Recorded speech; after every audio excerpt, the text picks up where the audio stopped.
Good morning. So I am going to post an essay that I wrote many years ago to this platform. It's about my mom and my estrangement from my mother and borderline personality disorder. Now, what I liked about compiling my essays into an autobiographical collection that I titled Trainwreck, um, because I was trolled by alt-right douches um, years ago, and I that's when I became one of these women who was identified as a train wreck after I wrote and published a letter to Jeffrey Goldberg about my ex-husband, Kevin Williamson, who is now at the Dispatch. And one of the things that shocked me about that whole experience was the openness with which I, in private, after having drunk quite a bit of white wine, wrote and reflected on my previous behavior during my marriage, which was, well, it was like almost a decade past. And so I should not have been shocked at being trolled, but part of the experience taught me that, I'm just not very skilled at using the internet to express myself because I really wasn't prepared for the degree to which I would be viciously attacked and labeled. Although I should have been, but I wasn't. And I hate to admit to being that naive, but part of the naivete was in having grown up so much since the time that I divorced my husband. So in my personal life and in myself, I no longer judge myself for the terrible behavior that I had in my 20s, right? So I didn't have as much fear in releasing that as I should have, but then I forgot, oh, this is how the internet works, and this is how people function with their short attention spans, and therefore if this is what they read, this is how they will. It's sort of like I was just wanted to ask, well, what the fuck were you guys doing in your 20s? I was 19 when I got married, and I was something like 37 when I wrote the letter. So not the same person. My maternal grandmother said to me one time, she was usually a source of wisdom, but once I was complaining about Kevin, and she stopped me and she said, "You know what, Amanda? People never really do change." I thought to myself, oh my God, what is the point of living? I mean, why? If you can't change, if you can't grow. I just watched on with Kara Swisher. She interviewed Margaret Atwood about the release of Margaret's memoir of sorts, The Lives. I bought it. I have not read it yet. One of the reasons why Margaret Atwood says she waited this long in her life to write an autobiography is that she was waiting for people to die so that she could be honest about them. Now, I think, yeah, she would make a kick-ass detective. And I said so in the comments because she has such a brilliant mind and can do so much speculative analysis on people's behavior and incorporates history and really seems to have a grasp of psychology. But I don't know that she has like the personality for it because I thought to myself, I've had people ask me, well, what is your least favorite genre to work in? And is it fiction, nonfiction? And I'm kind of like at this point, I really have a yen for fiction. I want to get back to that. I'm not as good with the nonfiction writing because it's more of a grind for me. And that really comes across in my mass shooter book, although all my points still stand. I will not quit promoting it, just not. I was fucking right. I was right years before everyone else started talking about this shit. But Memoir is definitely my least favorite, and my plan was to release this collection, which is a look back on my life after having reached the midpoint, and then not do it again, and like until the end, until very close to the end, because I really don't like it, and I don't really know why that is. Um, but with respect to Margaret Atwood, she is of my grandparents' generation.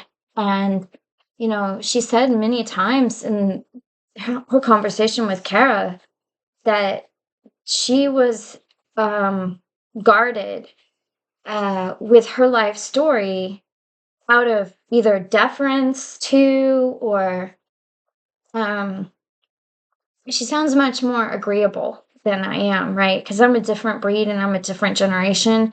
And so I have written a memoir, and it is a lot of dirty laundry with respect to me, my ex-husband, my family, my my old beat, my first experience being a police reporter for the Hour in Norwalk, Connecticut.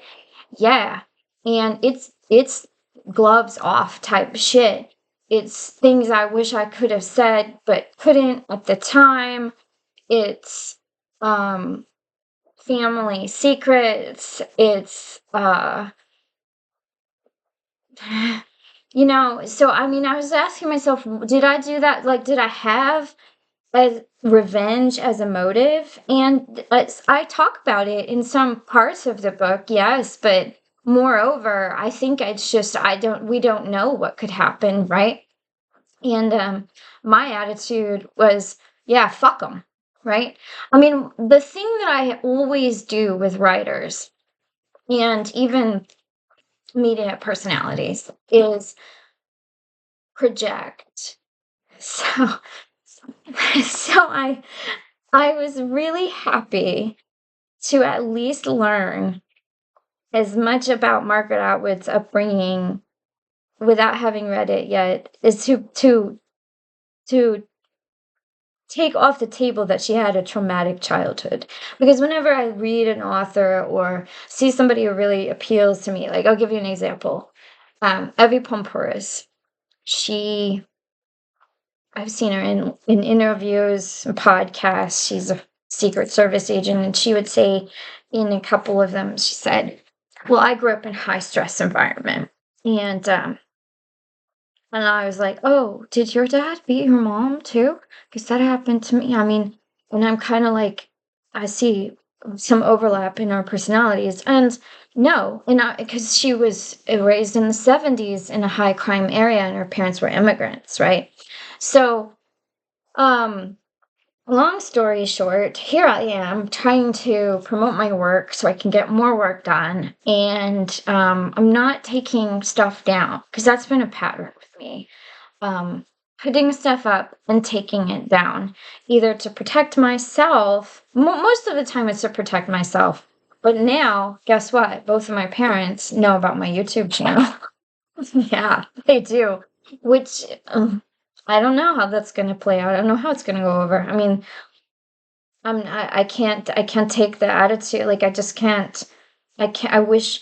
I mean, I admire Margaret Atwood for her restraint in that regard. She does remind me of my maternal grandmother in a lot of ways.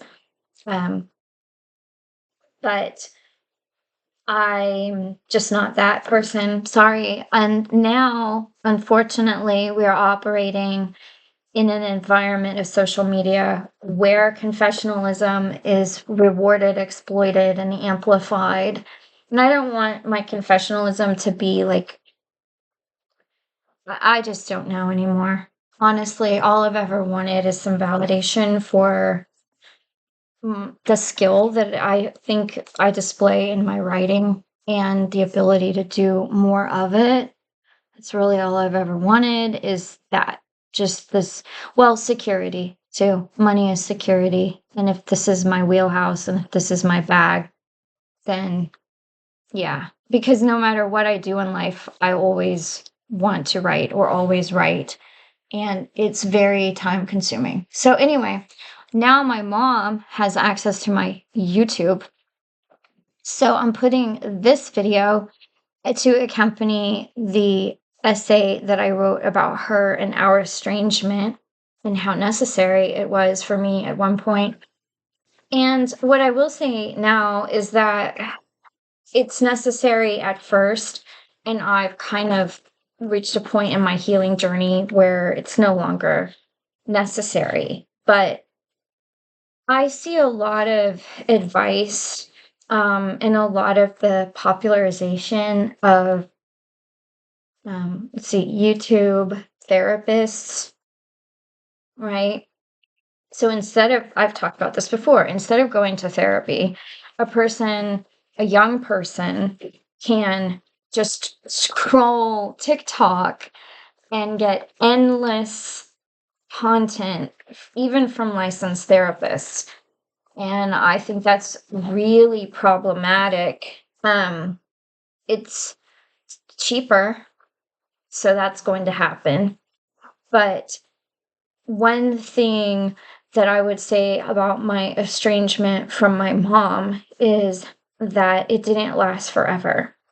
And there has been a lot of work on borderline personality disorder having women. I see more and more of them come out online, and even patients with this label discussing with their therapists, or people like Dr. Ramani or other types of popular psychologist influencers, their treatment, their um, childhoods. And I think that I'm cautiously optimistic about that. See, the thing is, I don't think my mom has ever been made aware that she has this pattern or tendency in herself, or why. For many, many years, she was treated for anxiety and depression with pills only. That was my experience of her growing up. She did not go to therapy, and she believed herself to have anxiety and depression. And this was not helpful at all, because all that it did was hook her on Xanax, which made her even more unreliable and unhealthy in my experience of her. Now, the thing about her and other types of people in my family who could be said to be cluster B is that somehow, and it took me almost 45 years to learn to be in relationship with them without being triggered, or even just outright wounded, destroyed. I mean, to the point of like just being so, in my 20s, I would go through periods of just total collapse from the depression, because this was my mom and this was my family. So, my point here, and the thing is, I didn't learn a particular set of skills. I'm not even sure how much therapy contributed to my ability to do this, to have that detachment, um, to deploy detachment enough. I do think that I feel pretty good about my ability to do this now, in part because I have developed good relationships with people. So not only did I, get married to someone that I've dated for, or been friends with, or dated for 3 years, I also am making more of an effort to be in contact with my friends and my close friends and my family. So I would say that I couldn't just gain insight through therapy alone, or support through the therapeutic relationship alone to do this. I think it takes both social support, if if you're someone in this type of situation and you have a parental figure like mine, and it takes that set of cognitive behavioral skills that you can acquire with therapy in order to do that. So now my mom, honestly, um, mm, I understand that she's not a bad person. She did bad things to me. Um, yes, it hurt a lot, but she's not a bad person. You could say she's a broken person, but I don't even want to, like, to me, that just limits her, right? No one should be able to pronounce another person broken or dysfunctional, in my opinion. But I understand that she's not a bad person, and I'm not quite to the point of being like, well, she did the best she could. That's no, you're not going to hear me say that about my parents ever. You're just not. Don't hold your breath for that.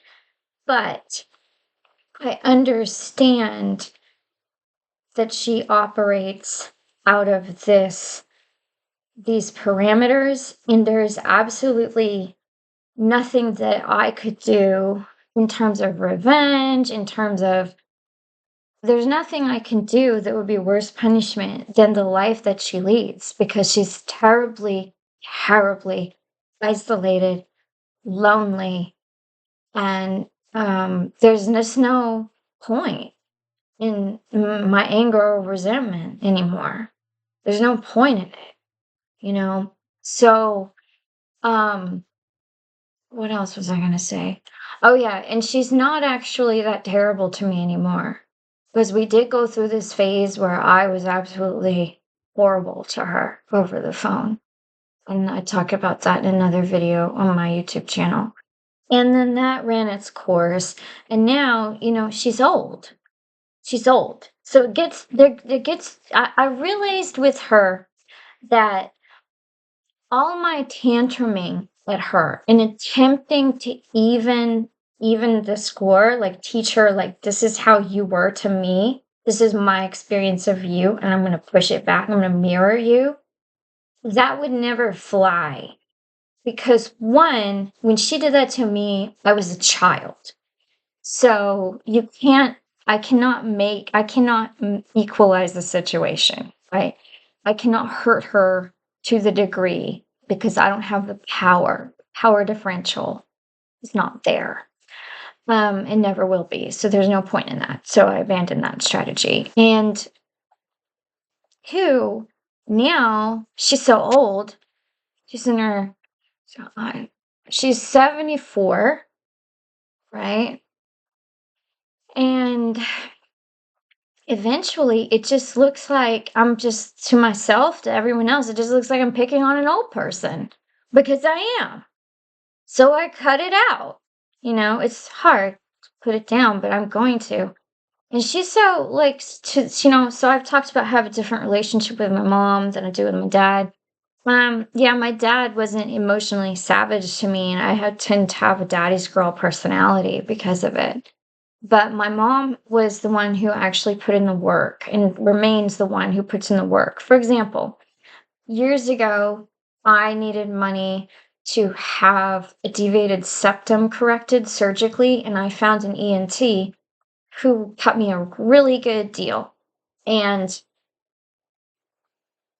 I needed about $1,000, and my mom and I have been trading $1,000 back and forth.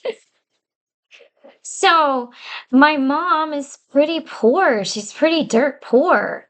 And she does home health aid work. And she's in her 70s, and she takes care of, get this, she takes care of elderly people. And I'm like, oh my God, it's like the blind leading the blind here in America. This neoliberal shit show is really getting old. Okay? It's really getting old. And so my mom, you would think that she would hold everything over my head, but she doesn't do that. She does have a baseline of motherliness where she's like, oh, okay, I'll send you money. And then she forgets that she's done this. And then later, when I pay her back, she's like, Why did you send me 400? Why did you send me 600?" I'm like, "It's your money. I give paying." She's like, "I did?" She gets old. She forgets. All right. So, it's not all bad. It's not all bad. There is hope. But if you're a young person struggling with this, I'm sorry. I don't know what to tell you because it took me 25 years to get to this point. Anyway, enjoy.